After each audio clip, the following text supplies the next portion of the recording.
The first scream came from inside the manada, sharp enough to wake the whole compound in a single breath. A child's cry, then the heavy thud of something slamming into the fence line.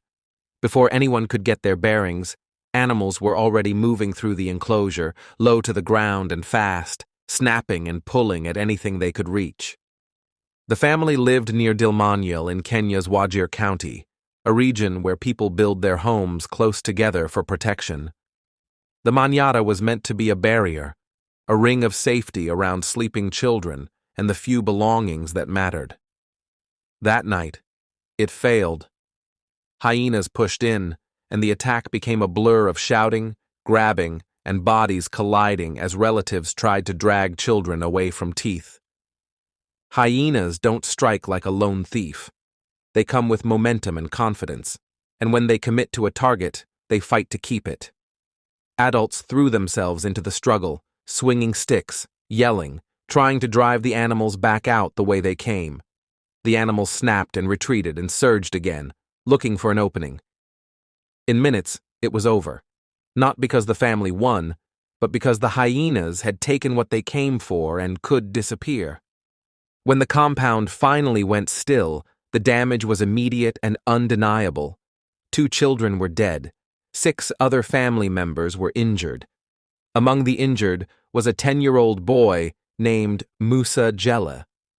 He had been dragged from where he slept and mauled, with injuries to his face that left no question about how close he had come to dying right there.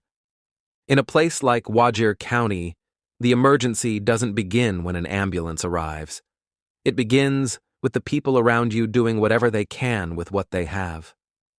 Family members and neighbors moved through shock and grief and focused on the living.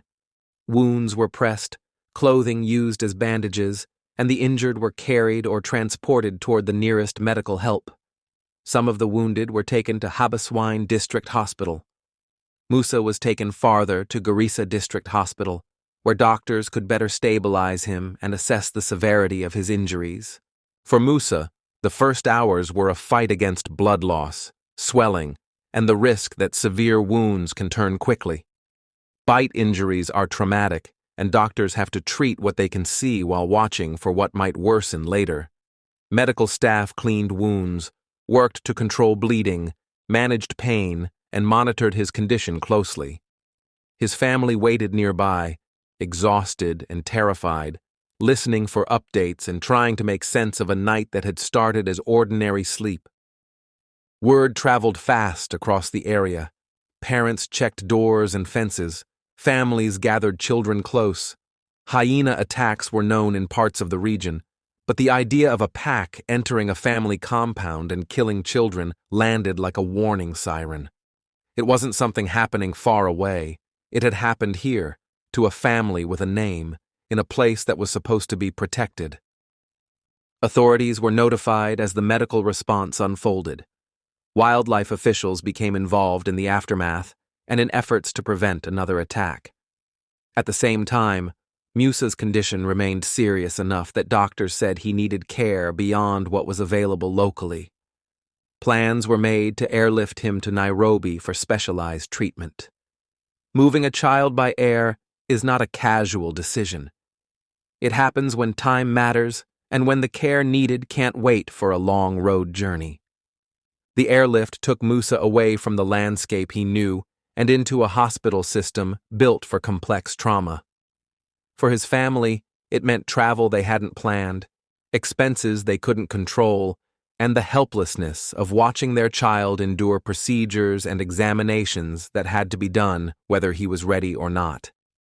They were forced into a new routine of waiting rooms, specialist consultations, and long stretches of uncertainty. Back home, grief moved through the community. Burials were held for the children who died. Other injured relatives received treatment and, as their wounds allowed, returned home. But Musa remained the center of a separate, ongoing emergency. His survival was no longer about getting through the attack. It was about getting through recovery. Recovery after an animal mauling is not a straight line. Swelling can increase before it decreases. Infection can appear days later. Even when a patient stabilizes, Doctors continue watching, adjusting treatment, and planning next steps. Musa's care required close monitoring and follow-up, and his family had to learn to measure progress in small changes. A better report from a doctor, a night without complications, a sign that healing was moving forward. The attack also changed the way the village listened after dark. Families reinforced fences and enclosures. Livestock that might draw predators were kept differently. Children slept closer to adults. People stayed awake longer, not because they wanted to, but because they no longer trusted the quiet. The manada had been a promise, that inside the ring, children could rest. After that night, the promise felt fragile. Officials reported that action was taken to stop the aggressive animals responsible, and the community was urged to take precautions that could reduce risk. None of those steps could undo what had already happened. They could only try to prevent it from happening again. In Nairobi, doctors focused on keeping Musa stable while planning longer-term care. Serious facial injuries can require repeated assessments and careful wound management to prevent complications. Each day brought new decisions about treatment and follow-up, and each decision carried weight because Musa was a child whose body was still growing. His family stayed close, learning hospital routines and measuring time by the next update. Outside the hospital, the story kept spreading, and with it, the fear. Parents in nearby settlements talked about what had happened in Dilmanyale as a reminder that predators can learn human patterns. A compound that feels secure can still be breached if animals are desperate or bold. People reinforced enclosures, kept children inside earlier, and adjusted how and where they slept. The changes were practical, but they were also emotional. Once you've heard the sound of animals inside a family space, quiet does not feel the same.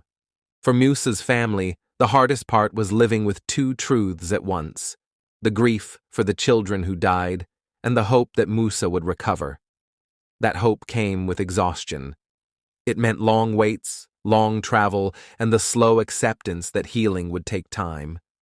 Even after the immediate danger passed, the aftershocks remained in small habits: checking barriers, listening for movement, and holding children closer than before.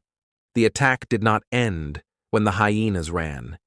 It continued in hospitals, in funerals, and in the way the community rebuilt its sense of safety. And for Musa, survival meant carrying forward step by step through treatment and recovery, with a family determined that he would not be taken too. Thank you for listening to Horrifying Survival Stories.